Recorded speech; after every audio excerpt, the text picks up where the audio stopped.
이 나사렛 예수라는 주제로 성경에서 예수님께서 직접 하신 말씀들 가운데 지금 여기 이런 주제들에 대해서 예수님께서 어떻게 말씀하셨나, 하나님에 대해서, 예수님에 대해서, 또 성령에 대해서, 은혜 혹은 천국, 이런 주제들에 대해서 예수님께서 직접 하신 말씀이 무엇인가, 이런 주제로 공부를 하다가 이제 성령 할 차례입니다. 오늘 세 번째, 예수님의 가르침 세 번째 주제, 성령에 대해서 좀 공부를 하겠습니다. 이 성령에 대해서 공부하기 전에 좀 참고적으로 아셔야 될 사항이 있어서 몇 가지 말씀을 드리겠습니다. 하나님, 이 신의 세계를 사람이 깊이 연구해서 완전히 이해하는 것은 불가능한 것입니다. 개가 사람 세계를 다 이해 못하듯이 사람이 하나님의 세계를 다 이해하는 것은 불가능한 일이죠. 하나님이 계시해 주신 것만 그대로 믿고 받아들여도 구원을 받고 그분의 뜻대로 사는 일에 아무 문제가 없습니다. 지금 현재 우리가 깨달은 것만 가지고도 구원받는 데는 지장이 없다는 말씀이에요. 그러나 우리가 성경을 연구하다 보면 베드로서 3장 1절의 말씀대로 알기 어려운 것이 덜어 있는데 그 중에 하나가 성령에 대한 주제입니다. 여기 그 사도행전이라는 책에 보면은 이런 말씀이 있습니다. 성령에 대해서. 성령의 본질은 오묘이다. 사람은 성령을 설명할 수 없는데 이는 주께서 인간들에게 성령을 나타내 보이지 않으셨기 때문이다. 사람들은 공상적인 견해를 가지고 성경절을 모아 거기에 인간적인 해석을 가할지 모르지만 그러한 견해를 받아들인다고 해서 교회가 든든해지는 것은 아니다. 인간이 이해하기에는 너무나 깊은 이러한 오묘에 대해서는 침묵이 큽니다. 그러니까 너무 그 오묘하고 인간이 이해할 수 없는 문제에 대해서 너무 깊이 연구하고 논하고 그런 것을 하지 않는 게 더 유익하다, 그런 뜻이죠. 우선 예수님의 삶, 또 예수님께서 이 땅에 계시는 동안에 하신 봉사 사역에 나타난 이 성령에 대해서 먼저 공부를 좀 하겠습니다. 이 복음이라고 하는 것은 예수님께서 우리 인간들에게 구원의 도를 가르쳐 주시고 보여주신 그 복음이라고 하는 것은 잘 우리가 살펴보면 성령으로 시작해서 성령으로 끝나는 것입니다. 우선 예수님께서 이 땅에 태어나실 때 성령으로 잉태돼서 태어나셨다고 되어 있습니다. 그리고 예수님의 모든 생애는 성령 충만한 생애를 통해서 그분의 모든 사역을 이루어 가셨습니다. 그 다음에 이제 그분이 이 땅의 생애를 마치시고 하늘에 올라가시기 직전에 제자들에게 하신 말씀이죠. 사도행전 1장 8절, 오직 성령이 너희에게 임하시면 너희가 권능을 받고 예루살렘과 온 유대와 사마리아 땅끝까지 이르러 내 증인이 되리라. 그러니까 예수님께서 하늘로 가신 이후에 이 땅의 제자들이 이 복음을 전할 때 성령을 주심으로 성령의 역사로 복음 전도가 시작된 것입니다. 그 이후에 지금 이 시대까지 이 신약 시대에 이 신약의 복음 시대 전체는 성령의 역사로 이어져 가고 있고 이 복음 시대가 끝마칠 때도 늦은 비 성령으로 복음 전도가 마치게 됩니다. 그러니까 이 복음이라는 것은 성령으로 시작해서 성령으로 진행되고 성령으로 마치는 겁니다. 이렇게 성령이 중요한 데 비해서 우리는 성령에 대해서 별로 깊은 관심이 없고 또 깊이 많이 강조도 안 하고 평상시 생활 속에서 그렇게 우리가 많이 찾지도 않는 약간 모순된 모습이죠. 그러나 오늘 이 저녁에 이 성령에 대해서 좀 깊이 생각해 보겠습니다. 좀 전에 보신 대로 예수님의 모든 생애는 성령의 역사로 이루어졌습니다. 마태복음 3장 16절에 예수님께서 침례를 받으시고 물에서 올라오실 때에 하늘이 열리고 성령이 비둘기같이 내렸다고 기록되어 있습니다. 마태복음 4장 1절에 보면은 예수께서 성령에 이끌려 시험을 받으러 광야로 가셨다 이렇게 되어 있습니다. 성령의 인도하심을 받는 것입니다. 누가복음 4장 1절에도 예수께서 성령의 충만함을 입어 요단강에서 돌아오사 이렇게 되어 있습니다. 누가복음 4장 14절에도 예수께서 성령의 권능으로 갈릴리에 돌아가시니 예수님의 모든 움직임이 다 성령으로 이루어진다는 것입니다. 누가복음 10장 21절에도 예수께서 성령으로 기뻐하사, 이 기뻐하는 것도 성령으로 되었다고 되어 있습니다. 성령으로 기뻐하사. 자, 이와 같은 예수님의 이 성령 충만한 삶은 어디에서 나온 것인가? 저절로 성령 충만한 것인가? 아니면 어떤 근거로 예수님께서는 성령 충만한 삶을 사셨느냐? 마태복음 14장 23절에 보면은 무리를 보내신 후에 기도하러 따로 산에 올라가시다. 저물매 거기 혼자 계시더니 혼자서 기도하시는 겁니다. 하루 일과를 마치시고 그 많은 무리들을 다 보내신 후에 피곤하지만 기도하러 따로 산에 올라가셨다고 되어 있습니다. 누가복음 5장 16절에도 예수는 물러가서 한적한 곳에서 기도하시니라. 누가복음 6장 12절에 보면은 예수께서 기도하시러 산으로 가사 밤이 맞도록 하나님께 기도하시고, 우리 말로 하면 무슨 기도예요? 철야 기도하신 겁니다. 밤새도록 기도하신 것입니다. 예수님 한번 여러분 생각해 보세요. 예수님께서 그 들판에서 혹은 산에서 밤새도록 이슬 맞으면서 기도하시는 장면을 생각해 보세요. 왜 그렇게 하셨을까요? 왜? 예수께서 나가사 습관을 조차 감람산에 가셔서 기도하시는 장면입니다. 그리고 제자들에게도 기도하라고 말씀을 하시고요. 그는 매일 아침 여러 시간 동안 아버지와 교통하심으로 하늘의 빛을 사람에게 나누어 줄 준비를 하셨다. 나가기 전에 매일 아침마다 여러 시간 동안 아버지와 교통하셨다. 그는 날마다 그 기도를 통해서요, 성령의 새로운 침례를 받으셨다. 우리가 예수님 닮기를 원하고 예수님처럼 살기를 원하면은 이것도 사실 본을 받아야 되는 거 아니겠습니까? 아침마다 간절한 심령으로 성령의 도우심을 구하며 성령을 받는 그런 경험이 우리에게 필요한 것이죠. 주님께서는 매일 아침 이른 시간에 일어나셔서 다른 사람들에게 나누어 주시기 위하여 자기의 심령과 입술에 은혜의 기름을 바르셨다. 이 은혜의 기름도 역시 성령의 능력과 역사를 가리키는 것입니다.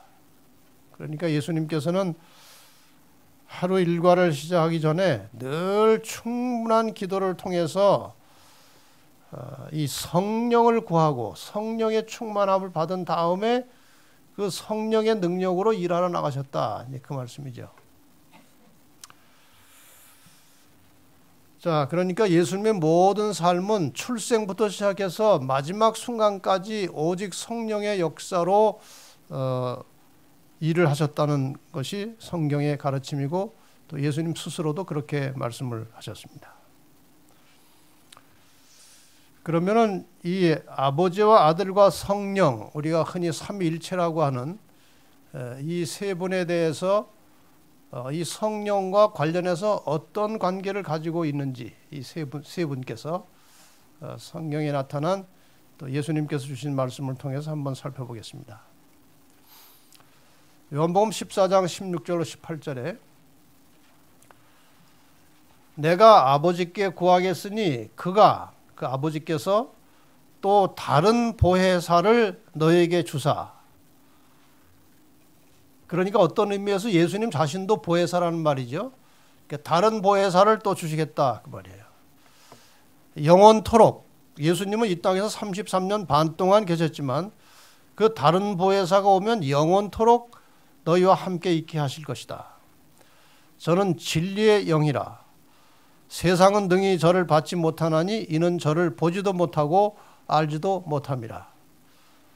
그러나 너희는 저를 아나니 그 보혜사 성령을 말하는 것이죠. 저는 너희와 함께 거하시며 또 너희 속에 계시겠습니다.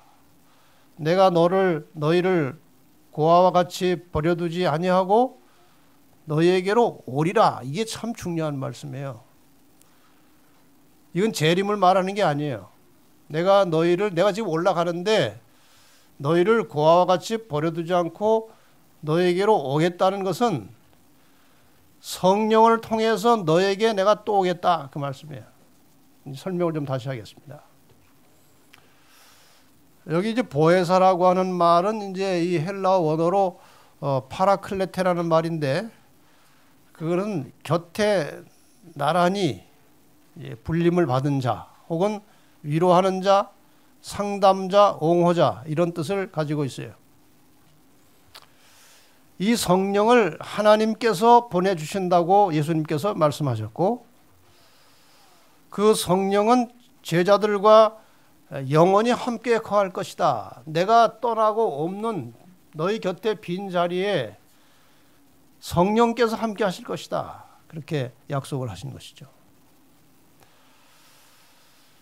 또 이 성령의 역사에 대해서 어떻게 반응하느냐에 따라서 신자가 되든지 불신자가 되는 것입니다. 그만큼 이 성령의 증거는 굉장히 중요한 것이에요.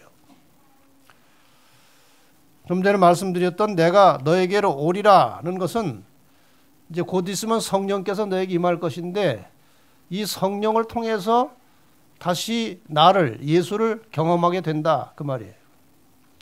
이것은 우리도 마찬가지입니다. 우리도 지금 예수님 안 계시고 안 보시지만 성령을 통해서 우리가 예수 그리스도를 경험하게 될 것이다 그 말씀이에요. 여기 꽤 중요한 대목이 나옵니다. 요즘 어떤 분들은 성령은 개체가 아니고 하나님의 능력이다, 바람이다, 이렇게 또 말합니다. 근데 헬라에는 모든 명사에 남성, 중성, 여성의 구분이 있어요. 근데 성령을 지칭할 때는 남성 인칭 대명사를 씁니다. 남성 인칭 대명사예요. 근데 이렇게 그냥 바람이다, 그냥 하나의 힘이다, 어떤 영이다 할 때 사용하는 푸뉴마는 이건 중성의 중성명사예요. 그러니까 이 성령에 대해서 남성 인칭 대명사를 썼다는 것은 성령도 하나의 개체로 보고 있다고 하는 그런 뜻입니다. 이 성경 자체에서. 그래서 성령의 남성 명사를 사용하는 것은 그분의 인격성을 의미하는 것이다. 하나의 개체성을 가리키는 것이다. 그렇게 볼 수가 있습니다.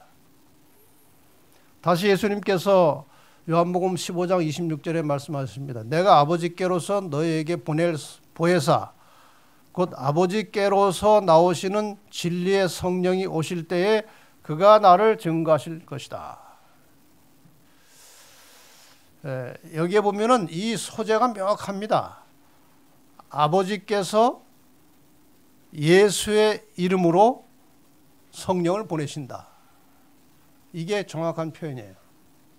아버지께서 하나님께서 예수의 이름으로 성령을 보내신다.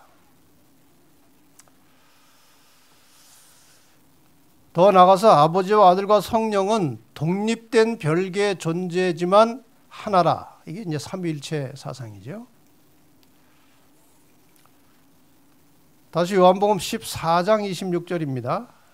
보혜사 곧 아버지께서 내 이름으로 보내실 성령, 그가 너희에게 모든 것을 가르치시고 내가 너희에게 말한 모든 것을 생각나게 하시리라. 다시 말하면은 우리가 흔히 예수를 믿으라고, 구원을 받으려면 예수를 믿으라고, 예수를 믿으면 구원받는다고 이렇게 전도를 하는데, 이 성령께서 인간들이 예수의 이름으로 구원을 받는 이 사역, 영혼을 구원하는 사업을 효력 있게 하시는 분이 바로 성령이시다, 그 말이죠. 그래서 이 영적인 사물, 이 영의 세계에 대해서는 이 모든 것을 성령께서 우리에게 가르쳐 주신다, 그 말씀이에요. 우리가 지금 하나님의 세계는 다 영적인 사물이고 영적인 세계입니다. 근데 이 영적인 세계에 대해서 우리가 이해하고 깨닫고 어느 정도 이렇게 감지할 수 있는 이런 능력은 누가 주시느냐? 성령께서 그것을 가르쳐 주신다는 거예요. 우리가 성경을 읽으면서 하나님이 계시구나. 하나님께서 우리에게 이런 것을 원하시는구나. 이런 것을 깨닫게 되는 모든 것은 누가 해주시는 것이라고요? 그건 성령께서 해주시는 거예요. 그런 모든 깨달음은. 더 나아가서 성령은 우리가 보고 듣고 깨달았던 하나님의 말씀들을 생각나게 하신다. 제가 이게 설교를 준비하다 보면요, 여기에다가 이런 성경절을 넣었으면 좋겠다 하는 이제 그런 생각이 들면은 그 옛날에 보고 또 그 이후에도 계속 봤지만 전혀 생각나지도 않고 잊어버렸던 성경절을 그 설교 준비하는 동안에 이 생각나는 것들이 있어요. 생각나는 거. 그 성령께서 생각나게 해주시는 거예요.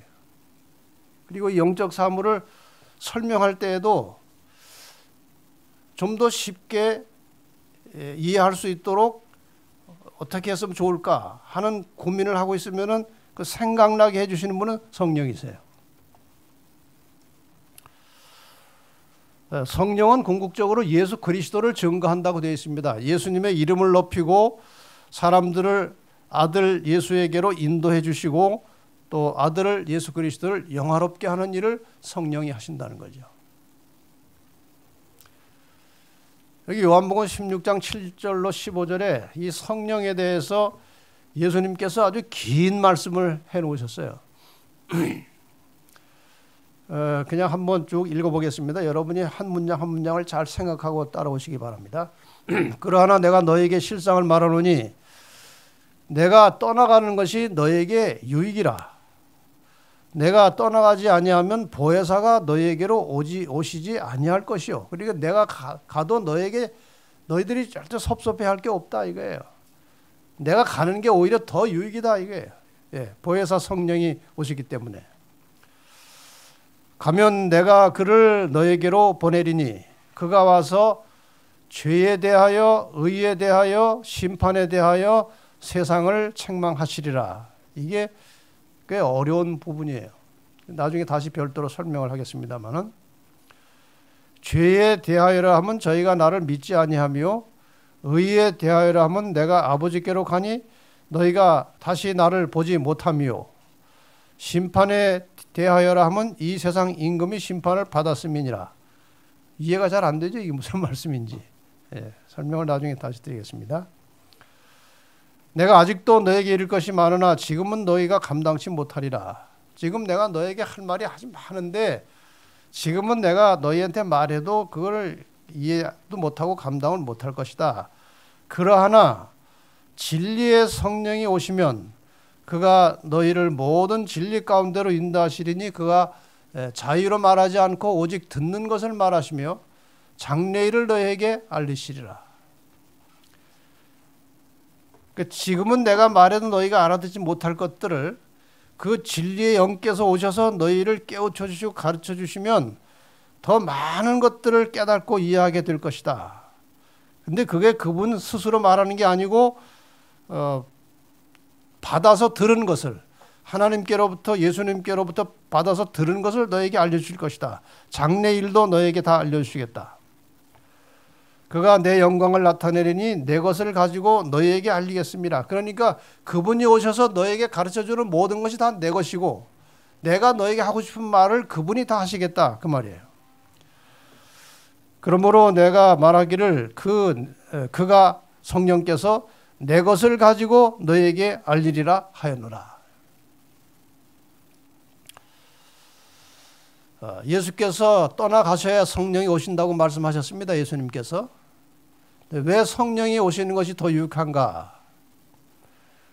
그리고 이 말씀이 나오는 거예요. 그분께서 성령께서 죄에 대해서 의에 대해서 심판에 대해서 세상을 책망하겠다는 말이 나오는데 이 책망이라고 하는 말이 적절한 번역은 아닌 것 같아요. 그 뒤에 똑같은 말에 대해서 양심의 가책을 받았다. 가책이라는 말이 나와요. 책망이라는 말보다. 그러니까 이 성령께서 오셔서 의에 대해서 심판에 대해서 죄에 대해서 깊고 올바른 깨우침을 주실 것이다. 그런 말로 우리가 이해할 수 있는 거예요.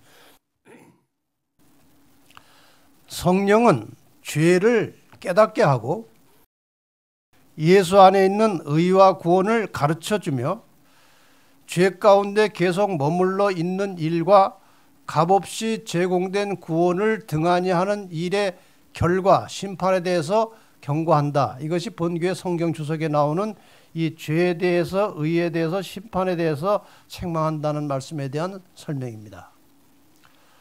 다시 말해서 성령께서 우리에게 죄를 깨닫게 해주시고 또 예수 그리스도 안에 있는 의와 그 의를 통한 구원이 무엇인지 가르쳐 주실 것이고 이 예수 그리스도의 의와 구원을 거부하고 죄를 뉘우치지 않는 사람들에게는 결국 심판이 올 것이라고 하는 것에 대해서 성령께서 깨우쳐 주시고 가르쳐 주실 것이다. 이 말씀이에요. 여기에 말한 죄라고 하는 것은 사람을 죽게 하는 죄의 본질, 하나님에 대한 불신, 하나님과의 분리, 이것을 죄라고 말합니다. 그래서 이 성령께서는 너희가 지금 하나님과 분리되어 있으니 또 너희가 지금 하나님을 불신하고 있으니 빨리 하나님께로 돌아오라고 깨우쳐 주시고 이끌어 주시는 분이 성령이시다. 그 말이에요. 의라고 하는 것은 의의 표준인 예수 그리스도, 그분을 보지 못하는 사람들에게 성령께서 그 양심의 역사하심으로 의를 깨닫게 해주시고 깨우쳐 주시겠다. 그 말이에요. 여기 죄에 대해서 의에 대해서 심판에 대해서 책망하겠다고 하는 그 책망이라는 말을 깊이 생각하지 마시고 지금 설명드리는 이 말씀을 생각하시면 됩니다.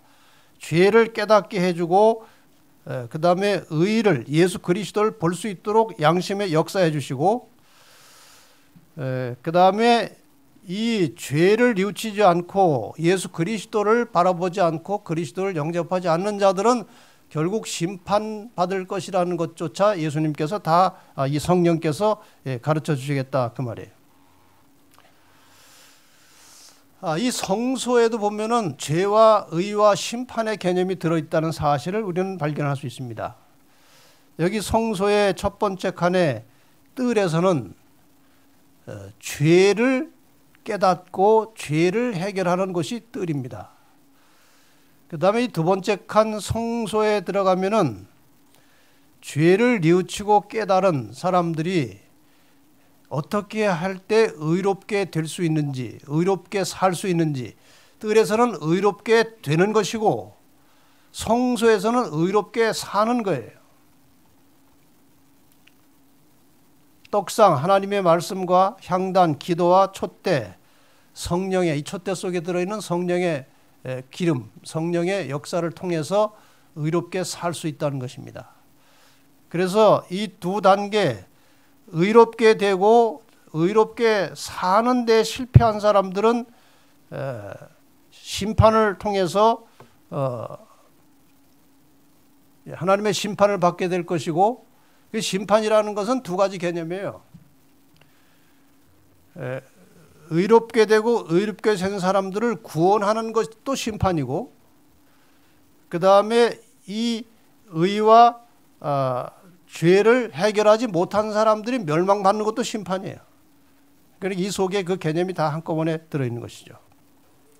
그래서 뜰에서는 죄에 대해서, 성소에서는 의에 대해서, 지성소에 대해서는 심판에 대하여 우리에게 깨우침을 주는데 이 모든 깨우침을 성령께서 해주시겠다 그 말씀이죠. 그래서 성령께서는 각 시대에 필요한, 그때 시대마다 필요한 진리를 깨우쳐 주시면서 모든 사람을 진리로 인도하신다 그 말씀이에요. 더 나아가서 성령은 누차 말씀드린 대로 아버지와 아들과 긴밀하게 협력해서 그분들로부터 받아서 말하고 일하신다 그 말이에요. 그리고 성령께서는 예수님께 영광을 돌리고 예수보다 성령을, 그러니까 우리가 성령을 예수보다 더 높이거나 성령의 역할을 또 과소평가하는 것은 하지 말아야 될 것이라 그렇게 교훈하고 있습니다. 여기 여러 인용문들을 좀 같이 좀 읽어보겠습니다. 책 이름은 제가 시간상 그냥 생략하고 넘어가겠습니다.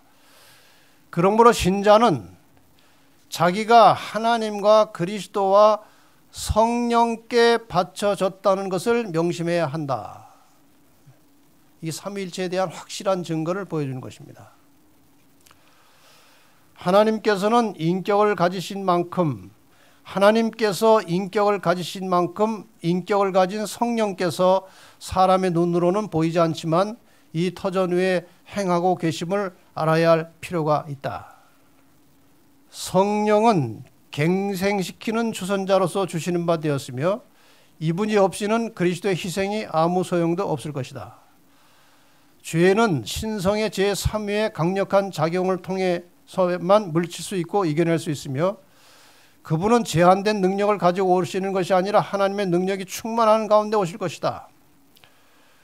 그러니까 우리가 이 땅에 살면서 죄를 자각하고 죄를 극복하는 것은 신성의 제3위 성령의 강력한 작용을 통해서만 우리가 죄를 극복하고 이길 수 있다 그 말씀이에요. 그대가 아버지와 아들과 성령의 이름으로 침례를 받았다는 사실은 만일 그대가 삼위 하나님의 도우심을 구하면 모든 어려움에서 그 삼위의 능력이 그대를 도와주실 것이라는 보증이다. 그러니까 우리가 성삼위일체 이름으로 침례를 받고 그리스도인이 된 이후에는 우리가 이 땅에서 사는 동안에 구하기만 하면 그 세 분께서, 그 삼위일체 하나님께서 우리를 도와서 승리할 수 있도록 해주시겠다 그런 보증이라고 해요. 제3위 되시는 분 안에 있는 하나님의 능력, 성령 안에 있는 하나님의 능력이라고 우리가 설명할 수 있겠죠. 죄의 권세를 쥐고 있는 왕자는 이건 사탄이죠.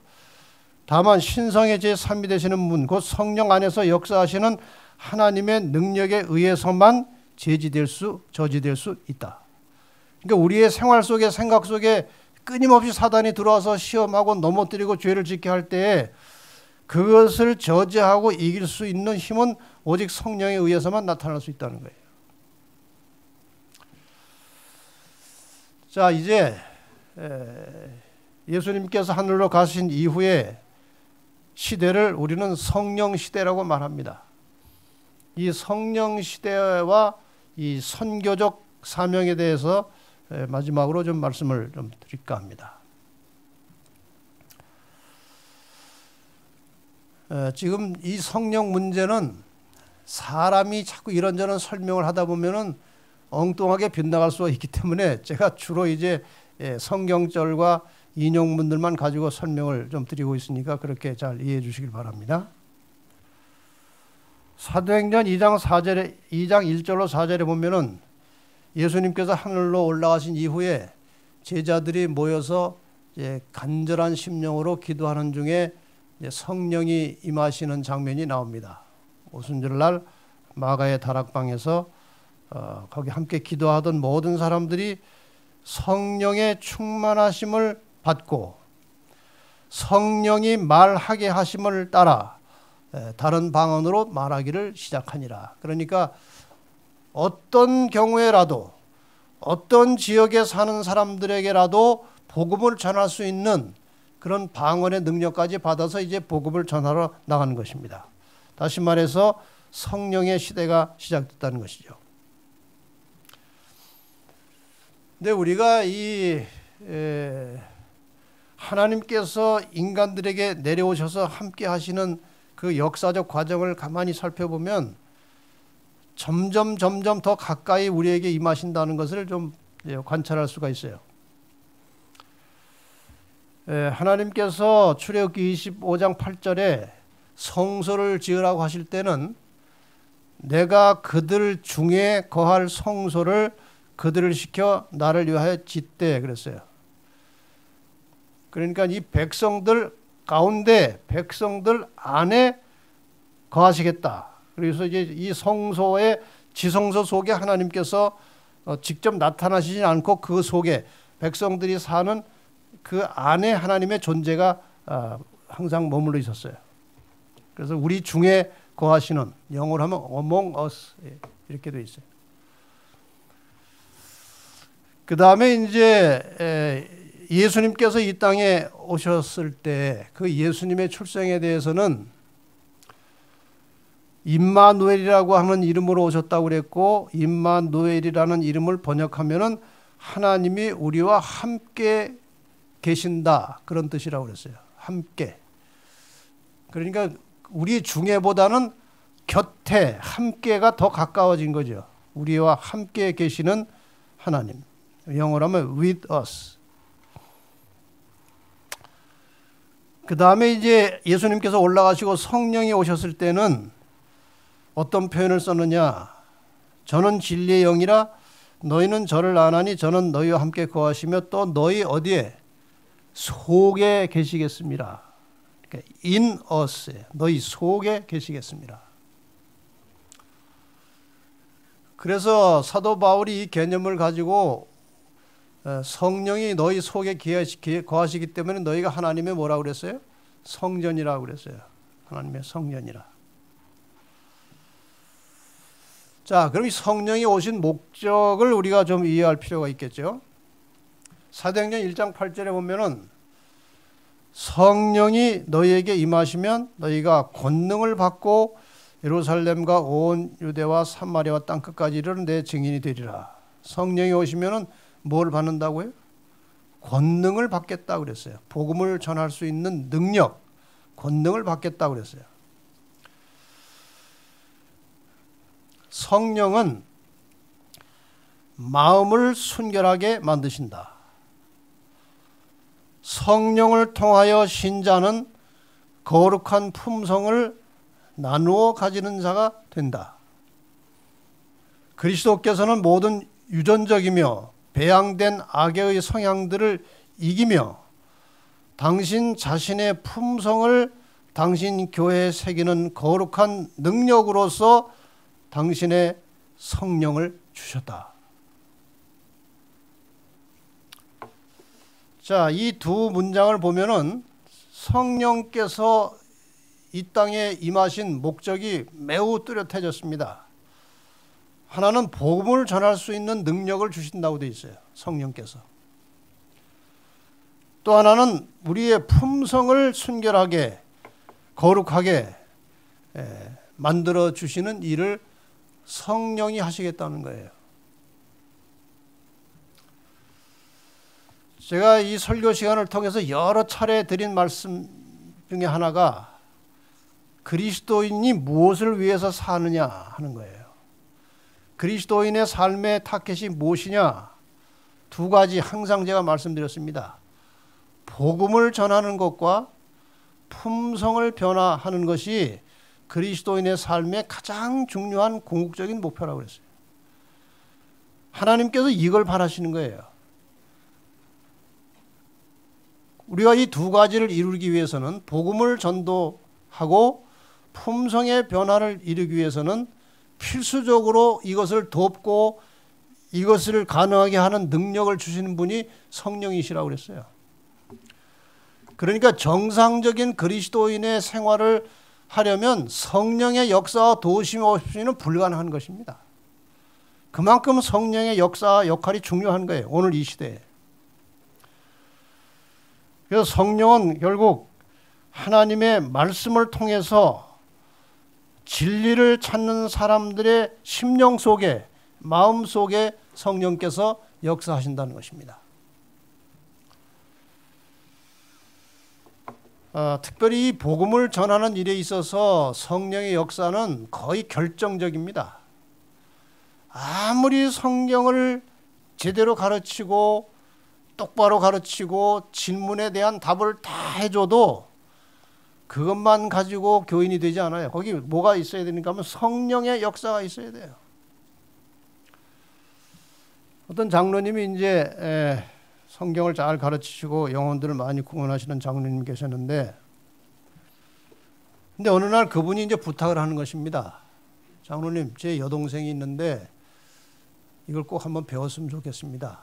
어제 제주도에 있는 여동생을 이제 불러왔어요. 제주도에서 서울까지 성경 공부하러 온 거예요, 그 여동생이. 근데 이 장로님이 제주도에서 여기까지 올라올 정도면은 이게 준비된 사람이다. 그런 이제 자신감을 가지고 성경을 가르치는데, 그 성경을 가르치며 보면요, 저도 뭐 그런 경험이 있는데 이 말씀이 잘 들어가는지 안 들어가고 그냥 튀어나오는지 감이 와요. 근데 이 장로님이 그분을, 제주도에서 올라온 분을 가르치는데 이게 들어가질 않는 거예요, 이 말씀이. 그냥 표정에 변화도 없고 전혀 이 말씀이 그 영향을 못 미치는 것 같은 느낌이 들어요. 그래서 공부를 꽤 했는데 결국 진리를 받지 않고 끝났어요. 이 장로님이 굉장히 이제 실망이 된 거예요. 그동안 자기가 가르치면 뭐 거의 다 이렇게 회심을 하고 돌아왔는데, 가만히 생각해 보니까 자만한 거예요, 자만. 자신감이 생겼고 그 정도면 뭐 얼마든지 교인 될 수 있다는 생각이 들어가지고 기도를 충분히 안 하고 그냥 자기 실력과 능력을 한번 해본 거예요. 안 되더라는 거예요. 그래가지고 기도를 많이 하고 그 권사님에게 한 번만 더 기회를 달라고 그런 거예요. 그래가지고 한 번 또 온 거예요. 그 동생이. 참, 동생도 그 언니도 참 대단한 분이에요. 이 장로님이 그 전에 실패했기 때문에 이제 기도를 많이 하고 성령의 능력과 인도하심을 구하고 정말 겸손한 마음으로 진지하게 성경을 가르치는데, 그 전에 한 번이 벌써 이렇게 딱 들어맞지 않은 게 있었기 때문에 아주 삐딱하게 앉아가지고 또 듣는 거예요. 이제 가르치는데 시간이 갈수록 그 사람의 표정이 바뀌고 태도가 바뀌고 몸가짐이 바뀌면서 서서히 말씀을 듣고 받는 그런 모습이 보이더라는 거예요. 여러분, 이게 참 중요한 문제예요. 한 영혼이 회심하고 또 개인에게 어떤 성품의 변화가 일어나고 하는 것은요, 이게 인간의 의지가 되는 게 아니고 전적으로 성령의 역사라는 사실을 알아야 돼요. 매달려서 기도해야 되는 거예요. 기도. 이 시대는 성령 시대라는 거예요. 넘어가겠습니다. 자, 그러면 어떻게 우리가 성령 충만한 삶을 살 수 있느냐 하는 거예요. 질문을 제가 해보겠습니다. 성령 충만한 삶을 살기 원하십니까? 이거 방송으로 듣고 계신 분들 대답하세요. 성령 충만한 삶을 살기를 원하십니까? 네, 대답하는 것 같아요. 자, 누가복음 11장에 이제 그 비결이 나와 있어요. 뭐 다 잘 아시는 내용이고 제가 이제 한두 번 설교할 때도 사용했던 것인데, 예수님께서 이제 한번 기도하시고 이제 나오는데 제자 중에 하나가 우리에게도 그 기도하는 법을 가르쳐 주십시오. 그렇게 예수님께 요청했어요. 제자 중에 하나가 왜 그 요청을 했는가 하면은 그 산상순에 보면 그 배경이 나와요. 예수님께서 말씀하실 때 그 능력, 예수님의 그 인자하시고 사랑이 많으신 그 품성, 그 온유하고 겸손하신 그분의 모습, 그분의 모든 활동이 가만히 예수님을 사시는 걸 보니까 기도의 결과로 그렇게 사신다는 사실을 제자들이 깨달았어요. 그래서 제자들이 기도를 가르쳐 달라고 그런 거예요. 그러니까 예수님께서 제자가 왜 그런 기도를 가르쳐 달라고 했는지 예수님 다 아셔요. 이제 그 답을 주시기 위해서 예수님께서는 일단 기도의 기초가 기본이 되는 주기도문을 가르쳐 주신 다음에 그 다음에 이 이야기를 하시는 거예요. 누가복음 11장 이 이야기가 나오죠. 늦은 밤에 친구가 찾아왔는데 이 친구가 저녁에 배가 고파서 뭘 좀 먹고 싶어 하는 거예요. 근데 집에 떡이 하나도 없는 거예요. 그래가지고 옆집 밖에 늦은 밤이 좀 밖에 나가서 옆집 대문을 이렇게 두드렸어요. 이제 떡 3덩이만 빌려주십시오. 그랬어요. 옆집에 가서. 그랬더니 답이 나오는데 내가 지금 밤도 늦었고 아이들하고 침수에 누워서 지금 떡 빌려주기가 곤란하다. 그 답이 나오는데 그 내용을 보니까 떡이 있긴 있어요. 근데 지금 시간도 늦었고 귀찮다는 거예요. 근데 이 떡 빌리러 간 사람이 이제 시간도 늦고 또 딴 집에 가봐야 떡이 있는지 없는지도 모르고 하니까 여기서 떡을 가져가야 된다는 생각으로 계속 대문을 두드리는 거예요. 근데 그 집안에 있는 사람이 가만히 그 눈치를 보니까 이게 떡을 안 빌려주면요 잠을 못 잘 것 같은 거예요. 물러서질 않는 거예요, 이 사람이. 그래서 떡을 이제 나와서 빌려준 거예요. 귀찮지만.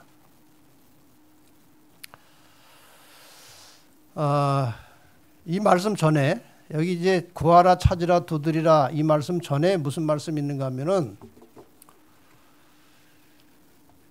그 사람이 떡을 빌려줄 때 벗됨을 인하여 친구이기 때문에 빌려준 게 아니고 혹시 기억이 나십니까? 왜 빌려줬다고 그랬어요?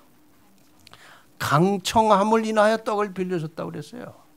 친구라 빌려준 게 아니고 하도 대문을 두들기고 하도 못 살게 하니까 빌려줬다는 거예요. 떡을 빌려줬다는 거예요. 그 다음에 이제 이 말이 나오는 거예요. 구하라, 찾으라, 문을 두드려라. 이 문 두드리라는 말이 그냥 두드리라는 게 아니고 떡을 안 빌려주려고 마음 먹고 있는 사람의 집의 대문을 끝까지 두드려서 떡을 받아가는 그런 심령으로 두드리라는 거예요. 이게 그 이야기입니다. 구하라, 찾으라, 두드리라. 구하면 주신다. 찾으면 찾을 것이다. 두드리면 열릴 것이다. 그러니까 이렇게 하라는 거예요. 근데 이것을 가지고 우리 교인들이 다른 기도를 많이 드려요. 뭐 구하라, 찾으라, 두드리라 이걸 가지고 뭐 다른 기도 적용하는 건 뭘 틀린 것은 아닙니다만은 이 기도의 핵심은 바로 이것이에요. 누가복음 11장 13절에 이제 답이 나오는 것입니다. 같이 한번 읽어볼까요? 시작. 너희가 악할지라도 자식에게 좋은 것을 줄 알거든 하물며 너희 천부께서 구하는 자에게 성령을 주시지 않겠느냐. 이게 아주 중요한 말씀이죠. 성령은 저절로 오지 않는다는 거예요. 어떤 자가 성령을 받는다는 거예요. 구하는 자가 받는데 어떻게 구하는 자가 받아요? 떡을 안 빌려주려고 하는 남의 집 대문을 끝까지 두드려 대는 그런 심령으로 성령을 구할 때 성령을 주신다는 거예요. 그만큼 간절한 심령이 있어야 된다는 거예요. 여러분이나 저나 한번 곰곰이 우리 신앙의 삶을 생각해 보십시다. 그렇게 성령이 우리의 영적인 삶의 신앙생활에 필수적인 것이고 중요한데 과연 여기 예수님께서 가르쳐 주신 것만큼 가르쳐 주신 대로 이런 간절한 심령으로 성령을 구하고 있느냐 하는 거예요. 여러분이나 저나 오늘부터 기도할 때에 다른 기도는 조금 못하더라도 시간이 바빠가지고 다른 기도할 시간은 혹시 없을지라도 모든 기도 속에 예수님께서 가르쳐 주신 대로 성령을 간절한 심령으로 정말 애타는 마음으로 성령을 구하는 기도를 드리시기를 바랍니다. 이것은 우리의 영적 생명, 우리의 영원한 운명을 결정할 만큼 중요한 영적인 생명을 위해서 필수적인 거예요. 그래서 예수님처럼 우리가 아침마다 일어나서 정말 간절한 심령으로 그날 하루에 필요한 성령의 능력을 구하고 그 능력을 받아서 하루 종일 사는 동안에 육신대로 살지 아니하고 성령의 이끌림을 받으며 살아가는 그런 참된 그리스도인들이 되시기를 바랍니다. 여기에 성령에 대해서 말씀하시기를 열심 있고 끈기 있는 기도의 응답으로 오는 하나님의 성령이라는 말이 나와요. 열심 있고 끈기 있는 기도를 통해서 성령을 받을 수 있다는 거예요. 그래서 성령을 받을 수 있는 조건은 지금 방금 전에 몇 가지 설명드린 대로 열심 있고 끈기 있는 기도를 하심과 동시에 성령이 오신 목적에 부합해야 돼요.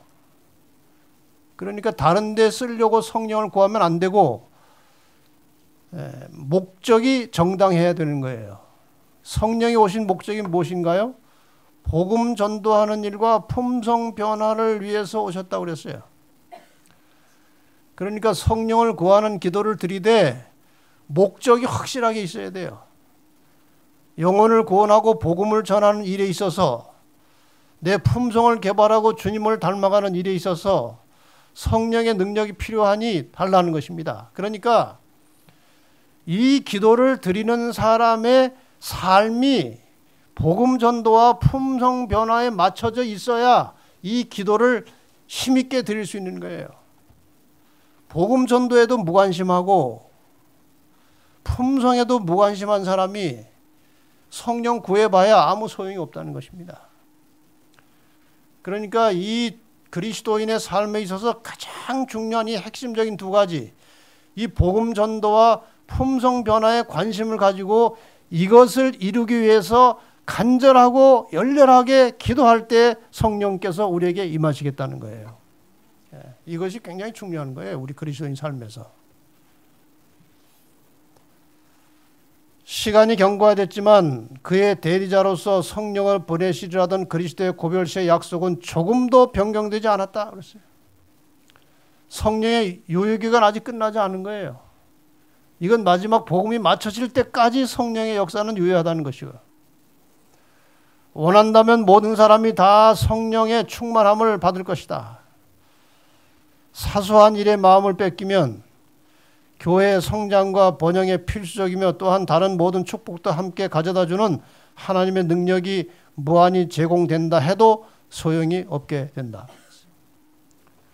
사소한 일에, 또 다른 번역에 보면 자질구레한 일에 신경을 쓰고 관심을 가지고 시간을 보내다 보면은 아무리 성령이 우리에게 임하려고 해도 안 된다는 것입니다.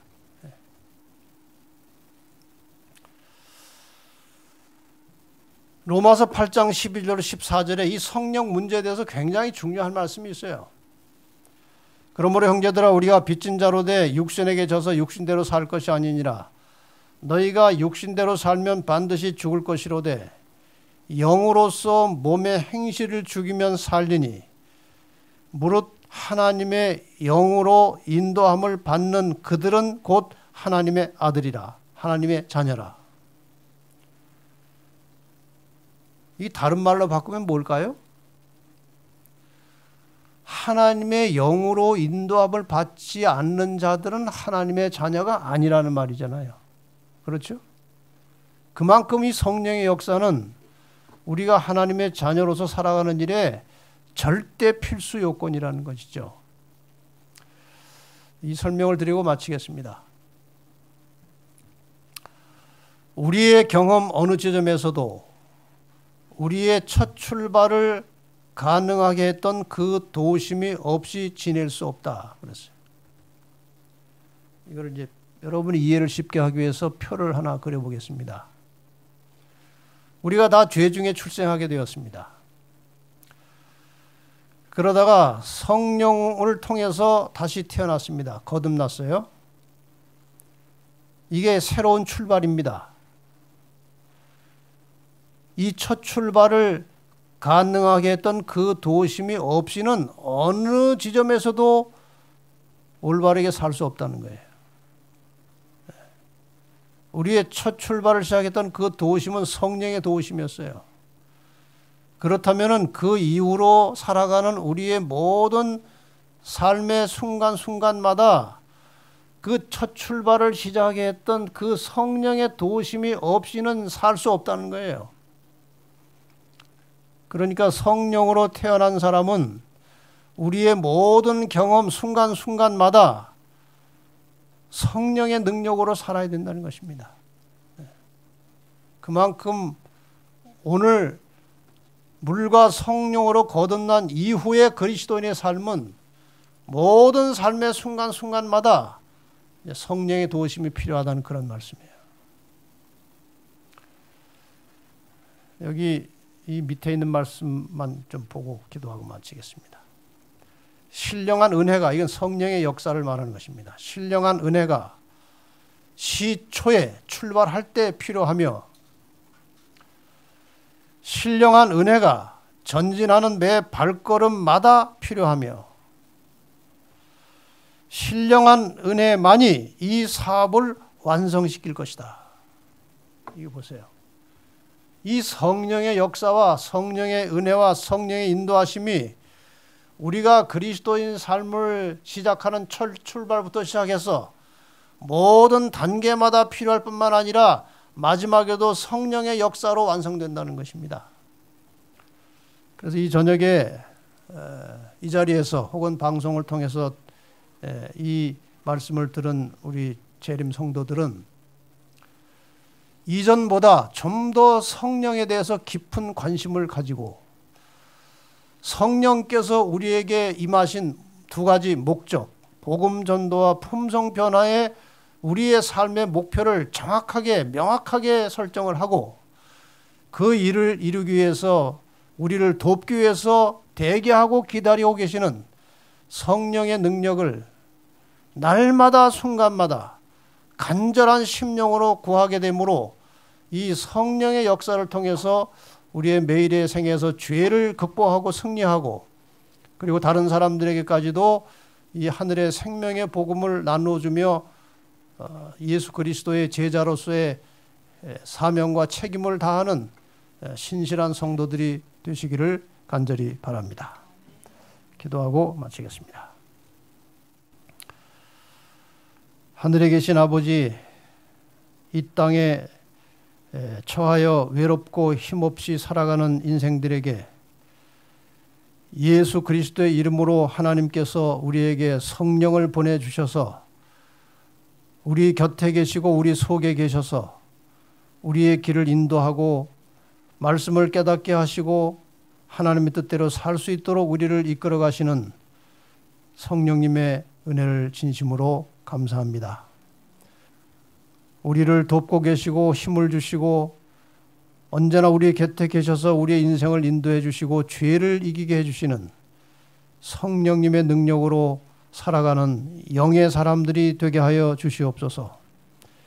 이 성령의 역사는 간절히 구하는 기도의 응답으로 주시겠다고 하셨으니 우리가 매 기도마다 간절한 심령으로 성령의 역사를 구하게 하시고 우리가 하는 모든 사역마다 하는 일마다 우리의 생활 순간순간마다 성령께서 함께 하심으로 그리스도 안에서 매일매일 승리하는 삶을 살게 하시고 그러한 과정을 거쳐서 우리의 품성이 주님을 더욱 가까이 닮게 하시고 또한 그러한 삶 속에서 영혼들을 하나님께로 인도하여 구원하는 이 놀라운 사역에 하나님 앞에 충실한 종들이 되게 하여 주시옵소서.